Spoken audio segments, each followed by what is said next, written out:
Buenos días, gracias por la invitación. Desarrollar es en quién, cuándo y cómo explorar el intestino delgado y tratar de dar una propuesta de algoritmo de estudio en situaciones diversas. Hice un compendio de las guías más recientes de varias publicaciones, que es la Asociación Europea de Endoscopia Gastrointestinal. Este artículo, que apenas se encuentra en prensa, de la Asociación Americana de Endoscopia Gastrointestinal, de la Sociedad Española de Patología Digestiva, de la portuguesa, para tratar de podernos poner en dónde estamos, a dónde vamos y qué es lo que vamos a investigar. La primera pregunta: ¿en quién se tiene que investigar el intestino delgado? Pacientes que tienen patología de intestino delgado, las más frecuentes, o por orden de frecuencia en nuestro país, no es lo mismo en España, porque la enfermedad celíaca, que yo coloco aquí en último nivel, también es muy frecuente y prevalente con ellos. Y la más importante referencia que tenemos es hemorragia gastrointestinal de origen no determinado, pacientes con anemia por déficit de hierro, pacientes con dolor abdominal crónico, sospecha de enfermedad inflamatoria intestinal, principalmente enfermedad de Crohn. Cuando existen tumores de intestino delgado, síndromes polipósicos y enfermedad celíaca son las principales indicaciones. Entonces, ¿en quién? Pacientes que tienen todo este tipo de patología, y son pacientes que necesitamos identificar el intestino delgado. Con el advenimiento de las nuevas tecnologías a partir de 2001, que fue el advenimiento de la cápsula endoscópica de la Casa Given, han ido aumentando las exploraciones de intestino delgado y las publicaciones de esto.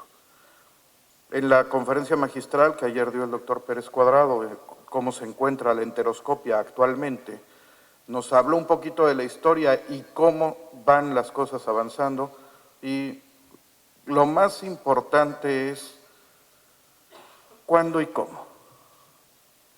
Cuando hay una hemorragia de origen gastrointestinal no determinado, vamos a tener dos escenarios principalmente: la que es evidente y la que no es evidente. Y las guías y prácticamente todas las asociaciones nos mencionan que la cápsula endoscópica del intestino delgado es la primera técnica de exploración del mismo, y es el método, debido a que es el método menos invasivo o menos invasor de los estudios, que tiene mejor tasa de detección en estos pacientes. Tasa de detección en pacientes que tienen hemorragia no determinada, y no determinada se significa que tenemos una panendoscopia y una colonoscopia negativas, y las guías actualmente mencionan que no es necesario repetir esa exploración que fue negativa. La prevalencia de la enfermedad o de la hemorragia no determinada es del 5% de todas las hemorragias, y el valor o la tasa diagnóstica promedio es de 61.7%. Se han investigado otros métodos de diagnóstico que tienen menos tasas o tasas inferiores de detección, que son son estudios radiológicos, tomografía, angiografía por tomografía, o inclusive la angiografía al momento, angiografía percutánea. En pacientes con hemorragia activa, ¿y a qué me refiero con hemorragia activa? Paciente que se ingresa, que tiene un cuadro gastrointestinal agudo, se hace panendoscopia, colonoscopia, son negativas, y dentro del internamiento vuelve a tener un sangrado. La tasa de detección es del 93.2%. Y esta es la única indicación que actualmente se tiene de una cápsula endoscópica de urgencia. ¿Por qué? Porque con el advenimiento de la cápsula en tiempo real, que es la tercera generación de la Casa Given, se puede ver el momento que pasa el píloro, si existe o se está vigilando, y del momento de pasar el píloro la hemorragia se encuentra una hora antes o se encuentra a una hora del paso del píloro, en ese momento se indica una enteroscopia de urgencia para poder realizar una terapéutica por vía oral. En hemorragia inactiva o en anemia por déficit de hierro, la tasa de detección, dependiendo las series, en promedio es 42.3%. El uso de antiagregantes, anticoagulantes, pacientes con hepatopatía o pacientes mayores de 65 años incrementan el riesgo de presentar lesiones potenciales de sangrado.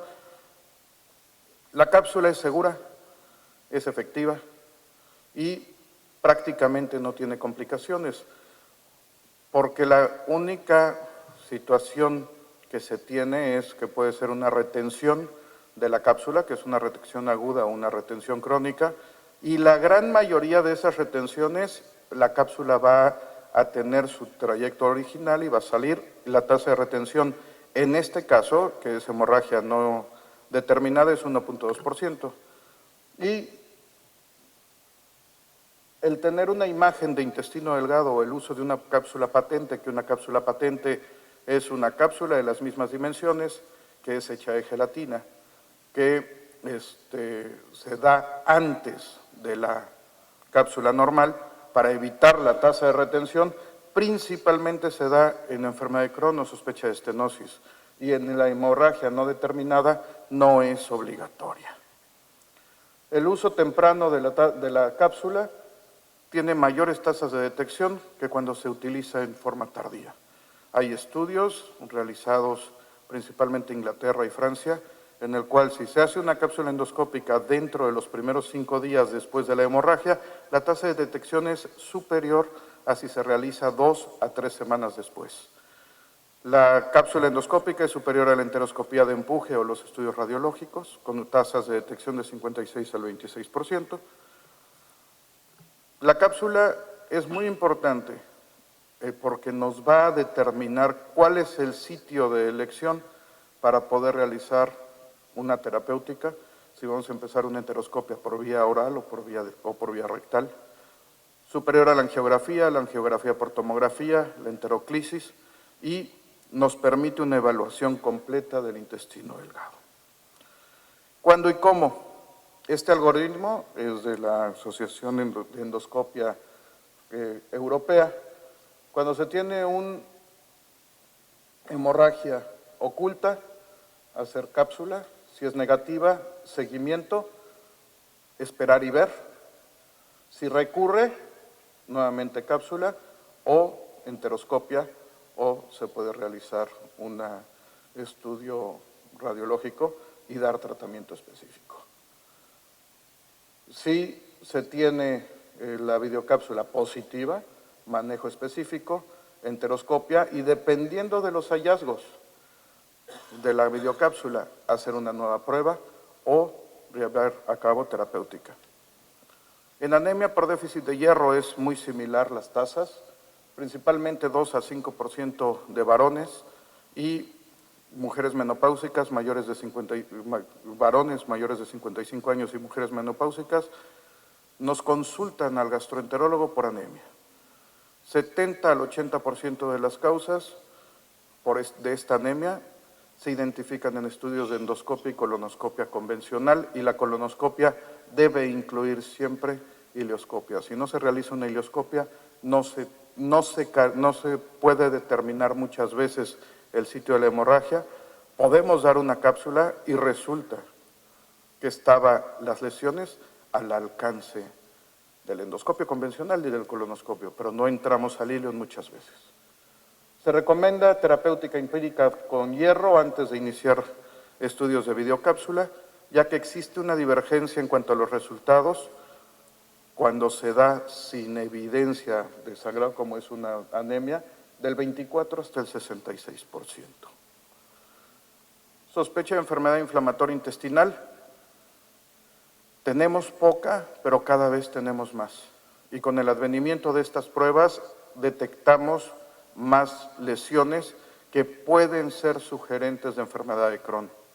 66% de los pacientes con enfermedad de Crohn ileal o que tienen un involucro del intestino delgado proximal al momento de realizar una cápsula endoscópica. Y el 90% de los pacientes que tienen enfermedad de intestino delgado sabemos que tienen actividad ileal. con lo cual una colonoscopia con ileoscopia es el estudio de elección en estos pacientes. Cuando no es posible acceder al ilion, porque puede estar ulcerado, puede existir una subestenosis de la válvula, o se pierden lesiones al momento de entrar al ilion distal, la cápsula está indicada para descartar lesiones proximales. Los hallazgos de la videocápsula pueden ser confundidos con alguna otra condición y principalmente en pacientes mayores, y en nuestro medio es bastante prevalente la enteropatía por antiinflamatorios no esteroides. La cápsula tiene una mayor tasa de detección que la enteroclisis y la enterografía, con estos porcentajes, 52 contra 16%, y la cápsula es superior, como les había comentado, a la enterografía, inclusive por resonancia magnética en pacientes con enfermedad no complicada. Pero la enterografía por resonancia magnética nos sirve cuando tenemos enfermedad de Crohn complicada para determinar si existe estenosis, dónde está la estenosis, qué característica tiene la estenosis y esta estenosis poderla manejar. El riesgo de retención de la cápsula en estos pacientes actualmente se menciona que es prácticamente igual que la de la hemorragia no determinada, 1.6%, pero con los que se tiene sospecha de estenosis está indicada la resonancia magnética o el uso de la cápsula patente, como les mencioné hace un momento. Ya existe publicado un índice de actividad de enfermedad de Crohn por videocápsula, estas son sus siglas en inglés, y evalúa principalmente 3 parámetros, que es la inflamación, la extensión de la enfermedad y la presencia o ausencia de estenosis. También está indicada la videocápsula en la enfermedad de Crohn para valorar la remisión de la actividad. Cuando se inicia tratamiento ya sea con biológicos principalmente, el objetivo del tratamiento es la cicatrización mucosa. Y la cicatrización mucosa, la forma más sencilla de poderla observar. La ventaja de la cápsula es que como no puede obtener tejido todavía, porque se está trabajando en eso, la sospecha de enfermedad sea alta, se recomienda realización de enteroscopia para toma de biopsias, confirmar diagnóstico o poder llevar a cabo diagnósticos diferenciales, y el rango de certeza es del 22 al 70%. La enteroscopia, que es otra forma de abordaje del intestino delgado, permite diagnóstico, pero también nos permite terapéutica, tratamiento de estenosis seleccionadas, principalmente estenosis únicas, menores de 5 centímetros de longitud y que no tengan úlcera activa, porque la presencia de úlcera activa nos aumenta el riesgo de perforación y es muy importante, toda dilatación debe ser guiada por fluoroscopia. En cuanto a tumores de intestino delgado, los tumores de intestino delgado muchas veces son hallazgos, porque no se sospechan, de la cápsula por hemorragia no determinada. Y debe de ser, según las series, para tener un estudio de calidad, del 3 al 5% de los casos que se envían por hemorragia no determinada, deben de ser el 3 al 5%, tumores de intestino delgado. Mayor riesgo de linfoma en pacientes que tienen celiaquía confirmada. Está indicado como escrutinio de tumores neuroendocrinos con metástasis hepáticas que están confirmadas y además para descartar metástasis de primarios conocidos, principalmente mama, pulmón o melanoma, si existe una sangre oculta en heces positiva. La causa más importante de retención de cápsula no son las estenosis por enfermedad de Crohn, son los tumores de intestino delgado. Y toda estenosis que cause una retención debe de ser explorada, ya sea por enteroscopia o si las imágenes son muy claras, que es un tumor, las guías mencionan que se debe de realizar cirugía directamente sin confirmación histológica. Y esto es si tenemos una masa ulcerada con hemorragia, ya sea activa, que se vean datos de hemorragia reciente o presencia de estenosis. Se deben realizar estudios radiológicos de extensión, como es una tomografía computada, para confirmar la lesión, saber exactamente el sitio de impactación de la cápsula y el tratamiento que se debe llevar. La enteroscopia en lesiones pequeñas está indicada para tatuaje de las lesiones y para una posterior resección laparoscópica de las mismas. Algo también importante, control y manejo de síndromes polipósicos. Adenomatosis, poliposis adenomatosa familiar. Está indicada para detección y remoción de pólipos en estos pacientes. Se debe realizar una revisión muy cuidadosa y detallada del área ampular. No es la cápsula la técnica ideal para vigilar el ámpula. Se debe de realizar gastroscopia y duodenoscopia de visión lateral para poder identificar bien el ámpula. Y una vez que se ve que no existen lesiones ampulares, se puede dar la cápsula, porque el 70% de los pacientes presentan pólipos de yeyuno o ilion, y está indicado que si existen pólipos de yeyuno o ilion mayores de 1 centímetro, debe realizarse una enteroscopia para polipectomía. Peutz-Jeghers, la principal indicación, detectar pólipos en estadio temprano para prevenir pólipos gigantes, de estos amartomatosos que provocan intussuscepción del mismo. Mientras mayor edad, mayor riesgo de cáncer, entonces prevenir cáncer. La cápsula tiene una mayor tasa de detección de pólipos, pero comparado con resonancia magnética, la resonancia nos permite evaluar detalladamente los pólipos e identificar el sitio exacto en el que se encuentra. Y tiene una concordancia diagnóstica del 93%. Y se menciona que la polipectomía, si existen lesiones de 15 milímetros, se encuentra indicada. Hay casos publicados de que se quitan pólipos mayores de 5 centímetros por enteroscopia, pero las guías indican que las lesiones menores de 15 milímetros son las que está indicada realizarse una enteroscopia para la polipectomía de los mismos. Ya por último, la enfermedad celíaca, no hay una indicación de videocápsula de rutina en esta condición. La enfermedad celíaca tiene una prevalencia del 0.2 al 1% de la población. El estudio de elección es la panendoscopia con toma de biopsias, tanto de segunda porción duodenal como de bulbo, y la sospecha se confirma por anticuerpos.